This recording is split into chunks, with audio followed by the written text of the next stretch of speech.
একদম কম সময়ে আর কম উপকরণ দিয়ে এত ভালো রুই মাছের রেসিপি হবে তোমরা ভাবতেও পারবে না, মুখ থেকে ছাড়বে না বন্ধুরা। একবার যে খাবে সে বারবার খেতে যাবে, একদম খেতে হবে দুর্দান্ত। আজ এই মাছের রেসিপিটাই তোমাদের সাথে শেয়ার করতে চলে আসলাম বন্ধুরা। সবাই পুরো ভিডিওটা দেখতে থাকো, আশা করছি তোমাদের খুব ভালো লাগবে। আর এত কম সময়ে হবে তোমরা নিজেরাই বুঝতে পারবে না, খুব ঝটপট হয়ে যায় কিন্তু এই রান্নাটা। আর খেতে তো বললামই বন্ধুরা, একদম কিন্তু দুর্দান্ত হয়। তো চলো, প্রথমেই নিয়ে নিচ্ছি এখানে আমি 4 পিস রুই মাছ। রুই মাছটাকে কিন্তু প্রথমে ভালো করে পরিষ্কার করে ধুয়ে নিয়েছি, খুব ভালো করে ধুয়ে নিয়েছি। এবার এর মধ্যে দিয়ে দেব আমি হলুদ আর লবণ। হলুদটা কিন্তু একটু বেশি পরিমাণেই দিয়েছি, মাছে একটু হলুদটা বেশি দিলে বেশ ভালোই ভাজা হয় আমার যেটা মনে হয়। এবার খুব সুন্দর করে কিন্তু হলুদ আর লবণটা মাখিয়ে নেব মাছের মধ্যে, ভালো করে ম্যারিনেট করে রেখে দিতে হবে। কিন্তু খুব সুন্দর করে 4 পিস মাছে কিন্তু আমি হলুদ আর লবণটাকে মাখিয়ে নিয়েছি। আর এদিকে কড়া বসিয়ে দিয়েছি, কড়াটা খুব সুন্দর করে আগে গরম করে নিয়েছি, তারপরে দিয়ে দিয়েছি সরষের তেলটা। সরষের তেলও খুব ভালো করে যখন গরম হয়ে গেছে তারপরে দিয়ে দিচ্ছি একে একে মাছগুলো, মাছের পিসগুলো একে একে দিয়ে দিচ্ছি। এবার কিন্তু খুব সুন্দর করে ভেজে নিতে হবে। মাছটা আগে ভেজে নিই, তারপর তোমাদেরকে দেখাচ্ছি কী কী মশলা লাগবে। একদিকটা ভাজা হয়ে গেছে, সেজন্য কিন্তু মাছটা আমি খুব সাবধানের সাথে উল্টে দিচ্ছি। 4টে পিসই কিন্তু ভালো করে উল্টে দেব, খুব সাবধানের হাতে কিন্তু উল্টে দিচ্ছি।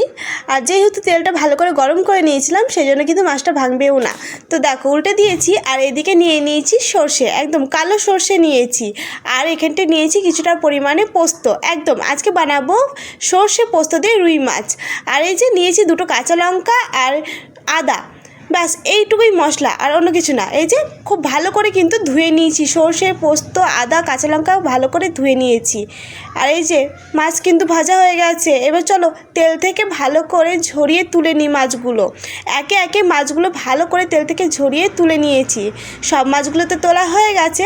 মাছটা কিন্তু বেশ লাল লাল করেই ভেজেছি, তোমরা চাইলে কিন্তু একটু কমই ভাজতে পারো, যে যেরকম পছন্দ করো। আমি একটু কড়া করেই ভাজি। এরই মধ্যে কিন্তু আমার পোস্ত সব কিছুই বাটা হয়ে গেছে, সবটা কিন্তু একসাথেই বেটেছি, ওই আদা লঙ্কা পোস্ত সর্ষে সবটা। তো ওই তেলের মধ্যে ফোড়নের জন্য আমি দিয়ে দিচ্ছি সাদা জিরে। সাদা জিরে ফোড়নে দিয়ে খুব সুন্দর করে কিন্তু আমি ভেজে নেব, খুব সুন্দর একটা স্মেল চলে আসা পর্যন্ত। খুব সুন্দর একটা স্মেল চলে এসেছে। এবার আমি দিয়ে দিচ্ছি পোস্ত সর্ষে আদা আর কাঁচা লঙ্কা বাটা। তোমরা যে যেরকম ঝাল খাও সে সেরকম ঝাল দেবে বন্ধুরা। আমি ঝালটা একটু কম খাই, বাড়িতে বাচ্চা আছে যেহেতু, সেই জন্যই। তো মশলাটা দিয়ে কিন্তু একটু ভাজা ভাজা করে নিচ্ছি যাতে আদার গন্ধটা না থাকে, খুব বেশি ভাজার প্রয়োজন পড়বে না। এবার দিয়ে দিচ্ছি হলুদ, স্বাদ মতো লবণ, আর দিয়ে দিচ্ছি ধনে গুঁড়ো। এবার খুব ভালো করে নাড়াচাড়া দিয়ে নেব। গ্যাসের ফ্লেমটা লো রেখে কিন্তু আমি নাড়াচাড়াটা দিয়ে দিচ্ছি, একটুখানি নাড়াচাড়া করে নিচ্ছি যাতে আদার গন্ধটা না থাকে বা কেটে যায়। এবার দিয়ে দিচ্ছি লঙ্কার গুঁড়ো, এটা কিন্তু কাশ্মীরি লঙ্কার গুঁড়ো, ঝাল লঙ্কার গুঁড়ো না।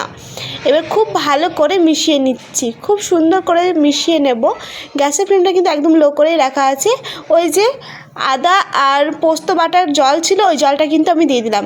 এবার কিন্তু পরিমাণ মতো জল দিয়ে দিয়েছি, পরিমাণ মতো জল দিয়ে গ্যাসের ফ্লেমটা কিন্তু হাই করে দিয়েছি যাতে তাড়াতাড়ি ফুটে যায়।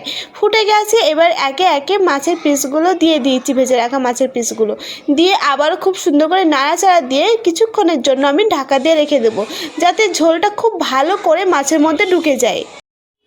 কিছুক্ষণ পর কিন্তু আবার ঢাকাটা খুলে নিয়েছি, ঢাকা খুলে নিয়েছি। এবার একটু ভালো করে নাড়াচাড়া দিয়ে নেব। আজকে ভিডিওটা যদি তোমাদের ভালো লেগে থাকে বন্ধুরা, একটা লাইক কমেন্ট শেয়ার করতে ভুলবে না। আর এরকম ঘরোয়া রেসিপি পেতে হলে কিন্তু আমার চ্যানেলটাকে সাবস্ক্রাইব করে আমার পাশে থাকতে হবে। তো রান্না তো একদম কমপ্লিট হয়ে গেছে, চলো এবার নামিয়ে নিই।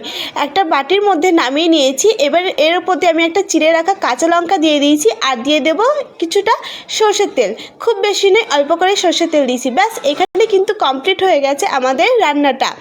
এই দুর্দান্ত স্বাদের রুই মাছের রেসিপিটা তোমরা অবশ্যই ট্রাই করে দেখো বন্ধুরা।